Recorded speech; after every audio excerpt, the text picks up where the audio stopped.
මේ හදිස්සියේ මේ හෙටර ගෙවන්න තියෙන ණය ගෙවුවයි කියලා මේ ශ්‍රේණිගත කිරීම වලට බලපෑමක් වෙන ඒ ණය ගෙවීම පවා ඒගොල්ලෝ බලනවා දැන් ඒ ණය ගෙවුවම පස්සේ ඉතුරු එක කොහොමද ගෙවන්න බැරිනවා. ඒතකොට තවත් රේටින්ග්ස් වලින් පහළට වැටෙනවා. දැන් උදාහරණයක් ගත්තොත් ජනවාරි 18 වෙනිදා මේක ගෙවුවාන් පස්සේ විය හැකිව තියෙන්නේ රේටින්ග්ස් වල තවත් පහළට වැටීම. ඒකට හේතුව දැන් ඊළඟ 1000 ගෙවන්නේ කොහොමද? දැන් අපේ අතේ තියෙන 1.1යි මුදල් විදියට තියෙන්නේ බිලියන 1.1යි. ඒතකොට ඒ බිලියන 1.1කින් 500ක් ජනවාරි 18 වෙනිදා ගෙවුවාන් පස්සේ ඉතුරු වෙන්නේ 600යි. පළවෙනි කාරණේ තමයි දැන් ආණ්ඩුව පහුගිය රටක් විදිහට නැත්නම් රජය විදේශ ණය ලබා ගැනීම සහ දේශීය ණය ලබා ගැනීම විටින් විට විවිධාකාර වලින් කරනවා. සාමාන්‍යයෙන් අපි ජාත්‍යන්තර ස්වෛරී බැඳුම් කර නැත්නම් ඉන්ටර්නැෂනල් සවරින් බොන්ඩ්ස් කියන එක අපි ලබාගන්නේ විදේශීය ආයෝජකයින්ගේ නැත්නම් විදේශීය එවැනි ණය දෙන පුද්ගලයන් හරහා තමයි ලබාගන්නේ. හැබැයි මේක ලබාගනිද්දී අපි කෙලින්ම ඒ පුද්ගලයන්ගේ ණය ලබා ගැනීම නෙමෙයි සිද්ධ වෙන්නේ.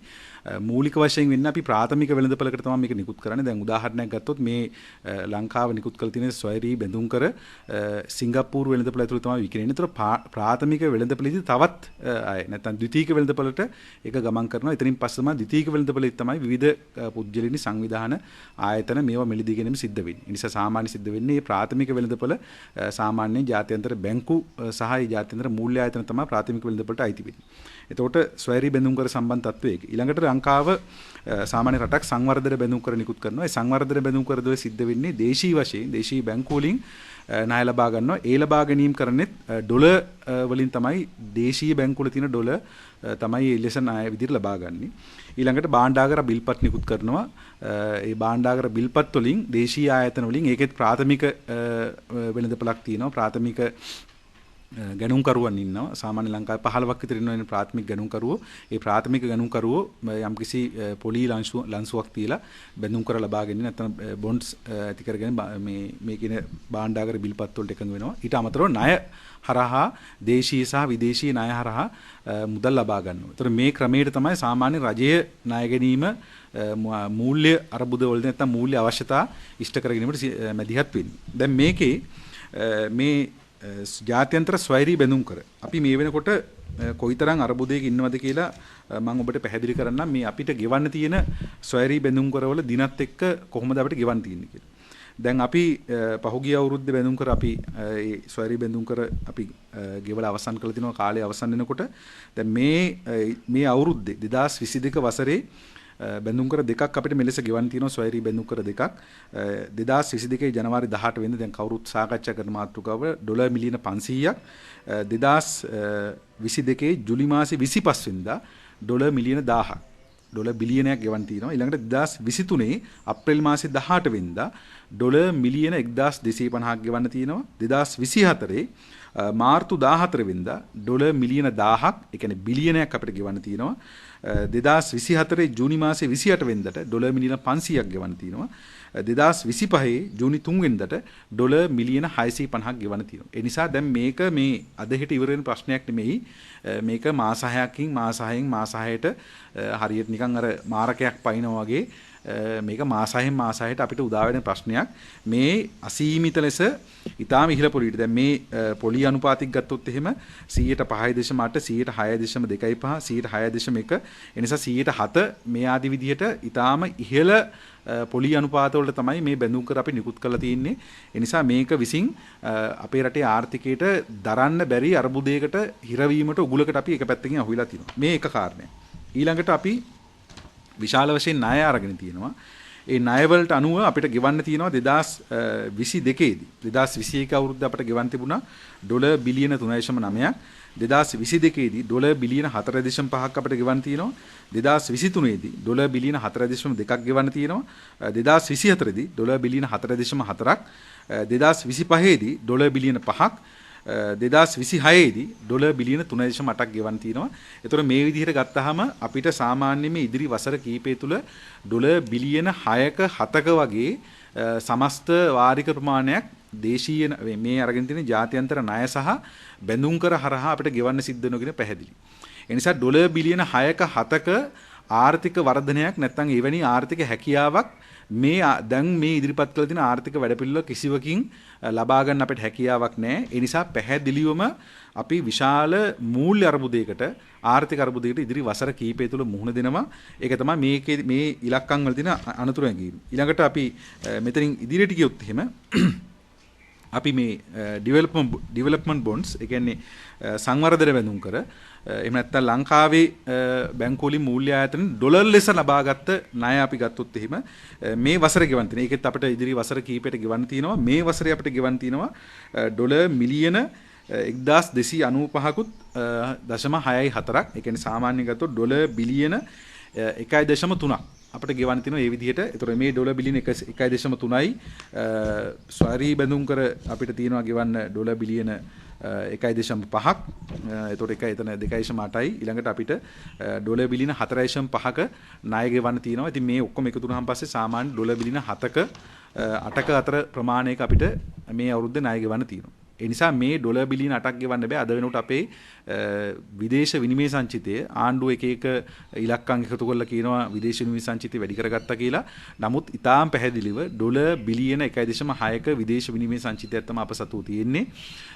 අපිට පහුගිය අවුරුද්ද ආරම්භ වෙනකොට අපිට මේ යගේ තිබ්බ ඩොලර් බිලියන 5.6ක්. ඒ කියන්නේ 2021 ආරම්භ වෙනකොට ඒතකොට ඩොලර් බිලියන 4ක්ම පසුගිය වසර තුර අපේ සංචිත හිඳුණා. ඒ නිසා ඩොලර් බිලියන 1.6කින් මේ අවුරුද්දට අපිට මුහුණ දෙන්න පුළුවන්ද කියන එක මම හිතන කාටත් පැහැදිලි කාරණයක්. ආණ්ඩුව කිව්වට චීනෙන් හම්බෙච්ච ණය මේකට එකතු කරන්න පුළුවන් කියලා.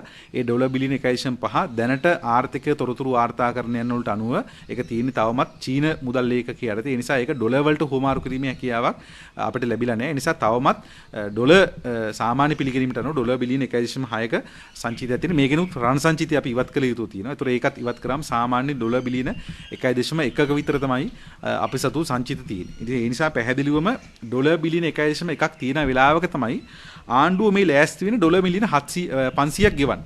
දැන් මෙතන තියෙන කාරණේ ඩොලර් මිලියන 500ක් අපි ගෙවන්න ලෑස්ති වෙන්නේ ගිය අවුරුද්දේ සාමාන්‍යයෙන් පොහොර ආනයනය සඳහා යන්නේ ඩොලර් මිලියන 220ක් වගේ ගාණක්. එතකොට ඩොලර් මිලියන 220ක පොහොර ආනයනය නොකර හිටියේ. ඒකට දැම්ම මේ ඉස්සරහට දාපු කාරණේ තමයි අර පොහොර වලින් මේ නැත්තම් මේ කෘමිනාශක පලිබෝධනාශක වලින් සිද්ධලා තියෙන හානිය. නමුත් අපි ඊටාම් පැහැදිලිව දන්නවා මේ ප්‍රතිපත්තියට ආණ්ඩුව මාරු වෙච්ච හේතුව තමයි ආනයන සීමා කිරීමේ තිබිච්ච අවශ්‍යතාවය. දැන් අපිට ඩොලර් මිලියන 220ක් ඉතුරු කරන්න ගිහිල්ලා ඉදිරියේදී හාල් ආනයනය සඳහා ඊටාම් පැහැදිලිව අපිට සහල් ආනයනය කරන්න වෙනවා. මහකන්නේ අස්වැන්න දැනට අපි ගොවි සංවිධාන වාර්තා කරලා තියෙන විදිහට සාමාන්‍යයෙන් මෙට්‍රික් ටන් ලක්ෂ 30ක් හම්බ වෙනවා.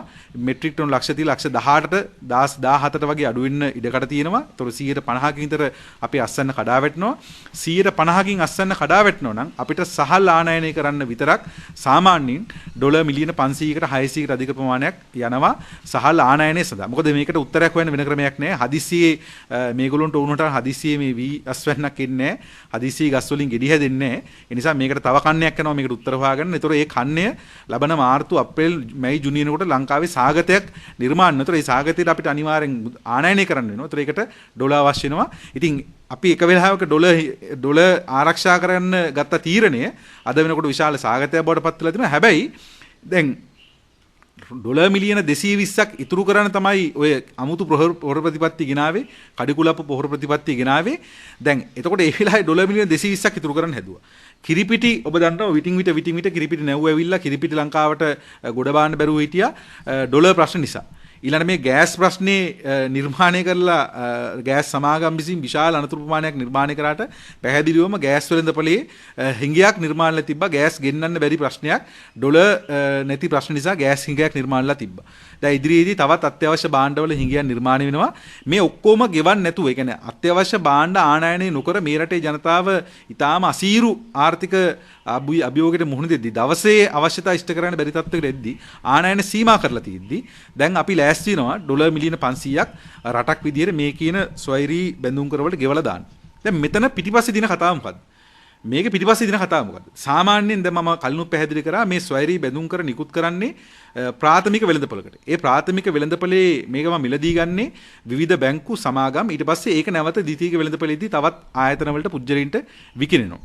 දැන් මේ මිලදී ගැන බැඳුම් කර සාමාන්‍යයෙන් අපි මේකට සීමාවක් දානවා. කල්පිරීමේදී නැවත අපි පොලියත් එක්ක මේක පොලියේ සමග මේවා ගෙවනවා කියලා. එතකොට මේ මිලදී ගන්න ආයතන සමාගම් මේවා තමන් අතේ තියාගන්නේ කල්පිරන කාලය දක්වා. ඒ කියන්නේ අවුරුදු 5ක් නම් කල්පිරීමට ගත වෙන්නේ. ඒ මුළු කාලෙම තමන් සතු තියාගන්නේ මේවා නැවත නැවත විකිනනවා. ද්විතීයික වෙළඳපොළේදී මේවා නැවත නැවත විකිනනවා. එතකොට මෙතන තමයි මේකේ රහස තියෙන්නේ. එතකොට මේ ඩොලර් මිලියන අපි උදාහරණයක් ගත්තොත් අපි බැඳුම් කරන් නිකුත් කරා කියලා ඩොලර් මිලියන 1000ක එතකොට මේ ඩොලර් මිලියන 1000 බැඳුම් කරේ රටක ආර්ථිකයේ බිඳ වැටෙනකොට ඒ බිඳ වැටෙනවා කියලා විවිධ ආයතන විසින් ඒ සම්බන්ධයෙන් මතපල කරනකොට ඒ සම්බන්ධයෙන් වාර්තාපල කරනකොට අපේ රේටින්ග්ස් පහළ යනකොට සාමාන්‍ය සිද්ධ වෙන දේ තමයි මේ නිකුත් කරපු බැඳුම් කරවල වටිනාකම අඩු වෙනවා. ඒ කියන්නේ ඩොලර් මිලියන 1000කට නිකුත් කරපු බැඳුම් කරේ ඩොලර් මිලියන 900කට 800කට තමයි ඊට පස්සේ විකිනෙන්නේ. කවුරු හරි මිලදී ගන්නවා නම් ඒ මුල් මිලෙන් 90ක් 80ක් පහත ඒ කියන්නේ 10කින් 20කින් පහත වැටලා ඒ මුල් මිලෙන් 80කට 90කට වගේ ගානකට තමයි මිලදී ගැනීම සිද්ධ වෙන්නේ. මේක සාමාන්‍ය සිද්ධ වෙනවා. එතකොට දැන් තොරතුරු වාර්තා වෙලා තියෙන ආකාරයට පහුගිය නොවැම්බර් දෙසැම්බර් වෙනකොට ලංකාව මෙලෙස නිකුත් කරපු බැඳුම් කර ජාත්‍යන්තර වෙළඳපොලේ විකුණුනේ මේ ආසන්නයේ කාලයේ ඉක්මවීමට නියමිත බැඳුම් කර විකිණීමට ලක් වෙලා තියෙන්නේ 50%ක් එම විකුණුන් නිකුත් කර මිලියන් 15 බහැලා. ඒ කියන්නේ අපි ඩොලර් මිලියන 1000ක් නිකුත් කරා නම් ඒ ඩොලර් මිලියන 1000 පස්සේ මිලදී ගත්ත අය මිලදී අරන් තියෙන්නේ. අර මුල් දෙවෙනි ගණන් කරුණු පසුව මිලදී ගන්න අය නැත්නම් ඊට පස්සේ 3 4 වෙන්න පුළුවන්. ඒ අය මිලදී අරන් තියෙන්නේ 50%ක් අඩුවෙන් නැත්නම් 1000ක 500ට තමයි අරන් තියෙන්නේ. ඒතර මේක එක්කෙනෙක් නෙමෙයි සාමාන්‍ය මේ බැඳුම් කරවලට ගොඩක් අය ආයෝජනය කරනවා ද්විතීයික වෙළඳපොලින් පස්සේ ආයෝජනය කරන අය. ඒතර මේකට කණ්ඩායම් ඉන්න පුළුවන්. එතකොට දැන් අපිට ප්‍රශ්නයක් තියෙනවා. දැන් මේගොල්ලෝ මේක ගෙවන්න හදනවා.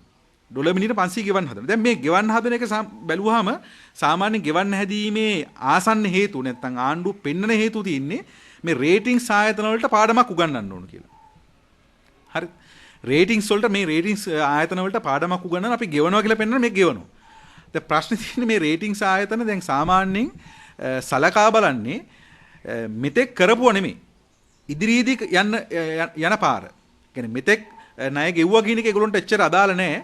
ඒගොල්ලෝ බලන්නේ ඉදිරියේදී ණය ගෙවීමේ හැකියාව තියෙනවද? දැන් මෙතන මේ රේටින්ග්ස් ආයතන වල මේගොල්ලෝන්ගේ අපි මේ ගොඩනයි රේටින්ග්ස් ආයතන වල තියෙන අභිමතාර්ථයන් ඒවා සම්බන්ධ වෙලා තියෙන මේ මූල්‍ය ලෝකයේත් එක්ක සම්බන්ධ වෙලා වෙනත් කාරණා ඒවා අපි බැහැර කරන්නේ නැහැ. නමුත් මේ රේටින්ග්ස් ආයතන ක්‍රියාත්මක වෙන්නේ ඔන්න ඔය තර්කෙ උඩ. එතකොට ඒ තර්කෙ උඩ ක්‍රියාත්මක වෙන ආයතන ඒතර ඒගොල්ලෝ කියනවා ඉදිරි කාලයේ ලංකාවේ ආර්ථිකය බිඳ වැටීමට ඉඩකඩ තියෙනවා. ලංකාවේ ආර්ථිකය ණය ගෙවීමේ හැකියාව දුර්වල වීම නැත්නම් ණය ගෙවීමේ හැකියාව නැති කෙනෙක් බවට ආර්ථිකය ලංකාවේ ආර්ථිකය පත් වෙන්න පුළුවන් කියලා වුන් පුරෝකථනය කරනවා. ඒකට අනුව තමයි මේ කියන ශ්‍රේණිගත කිරීම සිද්ධ වෙන්නේ. එතකොට මේ ශ්‍රේණිගත කිරීම වලට මේ හදිස්සියේ මේ හෙටර ගෙවන් තියෙන ණය ගෙවුවයි කියලා මේ ශ්‍රේණිගත කිරීම වලට බලපෑමක් වෙන ඒ ණය ගෙවීම පවා ඒගොල්ලෝ බලනවා දැන් ඒ ණය ගෙවුවන් පස්සේ ඉතුරු එක කොහොමද ගෙවන්න බැරි නෝ. ඒතකොට තවත් රේටින්ග්ස් වලින් 15ට වැටෙනවා. දැන් උදාහරණයක් ගත්තොත් ජනවාරි 18 වෙනිදා මේක ගෙවුවාන් පස්සේ විය හැකිව තියෙන්නේ රේටින්ග්ස් වල තවත් 15ට වැටීම. ඒකට හේතුව දැන් ඊළඟ 1000 ගෙවන්නේ කොහොමද? දැන් අපේ අතේ තියෙන 1.1යි මුදල් විදියට තියෙන්නේ බිලියන 1.1යි. ඒතකොට ඒ බිලියන 1.1කින් 500ක් ජනවාරි 18 වෙනිදා ගෙවුවාන් පස්සේ ඉතුරු වෙන්නේ 600යි. ඒතකොට මිලියන 600ක් තියෙනකොට ඊටාම් පැහැදිලි මිලියන 1000 ගෙවන්න බෑ. ජුලි මාසේ 18 වෙනිදා ගෙවන්න තියෙන 1000 ගෙවන්න බෑ. එතකොට අනිවාර්යෙන් රේටින්ග්ස් වලින් තව අපි පල්ලෙහා වැටෙනවා. නිසා මෙතන අවශ්‍ය වෙන්නේ මේ මූල්‍ය අර්බුදයෙන් එළියට ඒම සඳහා වැඩපිළිවෙලක් ඉදිරිපත් කරන්න ඕනේ.